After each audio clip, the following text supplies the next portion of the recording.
मार्च 2024 की बात है। लोकसभा चुनाव से ठीक पहले पटना के गांधी मैदान में एक बड़ी रैली हुई। मंच पर खड़े थे आरजेडी नेता तेजस्वी यादव। उन्होंने साफ कहा कि बीजेपी झूठ की फैक्ट्री है। आरजेडी मतलब हक, रोजगार और विकास। तेजस्वी ने साफ कर दिया कि इस बार चुनाव का सबसे बड़ा मुद्दा बेरोजगारी और बाहर जाने की मजबूरी यानी पलायन होगा। उन्होंने कहा कि हमें सिर्फ 20 महीने का मौका दीजिए, हम वो करेंगे जो एनडीए 20 साल में नहीं कर सका। तेजस्वी यादव और उनकी पार्टी आरजेडी ने कई वादे किए हैं। 10 लाख सरकारी नौकरियां देंगे, बेरोजगारी भत्ता देंगे, युवाओं के लिए युवा आयोग बनाएंगे, बिहार के लड़कों को नौकरी में प्राथमिकता देंगे यानी डोमिसाइल नीति।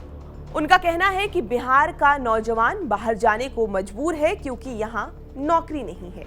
अगर उनकी सरकार बनी तो कोई भी बिहारी काम के लिए बाहर नहीं जाएगा। मुख्यमंत्री नीतीश कुमार ने भी जवाब में कई योजनाएं शुरू की। सीएम प्रत्यय योजना 2 जुलाई 2025 से 1 लाख युवाओं को इंटर्नशिप के लिए 4,000 से 6,000 हर महीने दिए जा रहे हैं।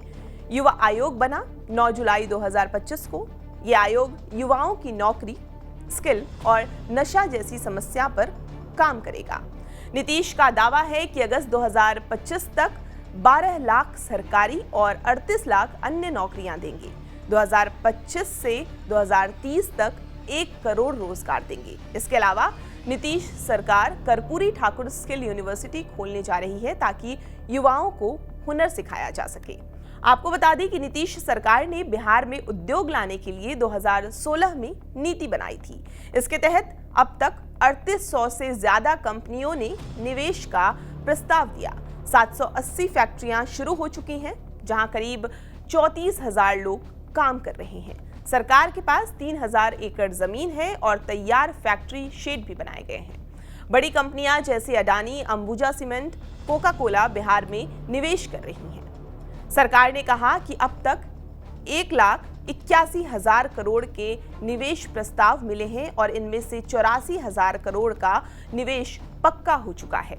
इसके अलावा हाल ही में सरकार ने रिन्यूएबल एनर्जी पॉलिसी 2025 लॉन्च की है, जिससे 1,25,000 लोगों को नौकरी देने का दावा किया गया है। खैर, इन सब के बीच तेजस्वी यादव और आरजेडी नेताओं ने नीतीश सरकार पर तंज कसा। उनका कहना है कि 17 साल सोने के बाद अब सरकार को बेरोजगारी याद आई है। ये सब हमारे वादों की नकल कर रहे हैं। आरजेडी की सहयोगी पार्टी कांग्रेस ने भी रोजगार को बड़ा मुद्दा बनाया है। उनकी यात्रा नौकरी दो या सत्ता छोड़ो बिहार में चल रही है। कांग्रेस ने कहा कि 5 लाख सरकारी पद अभी भी खाली हैं। हर काम करने वाले को समान वेतन मिलना चाहिए। राहुल गांधी और कन्हैया कुमार जैसे बड़े नेता बिहार में रैलियां कर रहे हैं और बेरोजगारी को जाति, गरीबी और पलायन से जोड़कर देख रहे हैं। हालांकि बीजेपी ने विपक्ष के वादों को झूठ और फ्री की बात बताया है। उन्होंने कहा कि एनडीए सरकार पहले ही 10 लाख सरकारी नौकरी दे चुकी है। तेजस्वी और आरजेडी सिर्फ दिखावे की राजनीति कर रहे हैं। बीजेपी ये भी कह रही है कि विपक्ष सिर्फ बड़े बड़े वादे करता है, लेकिन उनके पास कोई योजना नहीं होती। इन सब के अलावा जिस नाम की बिहार में चर्चा सबसे ज्यादा है वो है प्रशांत किशोर। प्रशांत किशोर ने बिहार में जनसुराज पदयात्रा के जरिए गांव-गांव जाकर लोगों की समस्याएं सुनी। उनके अनुसार बिहार का सबसे बड़ा मुद्दा है बेरोजगारी और पलायन। हर घर से कोई न कोई बाहर गया है। ये 30 साल की विफलता का नतीजा है। पीके बार-बार कहते हैं कि बिहार के बच्चे स्किल्ड नहीं हैं क्योंकि स्कूल और कॉलेज खराब हैं और सरकारें सिर्फ चुनावी वादे करती रही है। खैर, बिहार में चुनाव के दौरान रोजगार और पलायन हमेशा मुद्दा रहा है, लेकिन इस बार ये मुद्दा सीधे जनता के बीच केंद्र में है।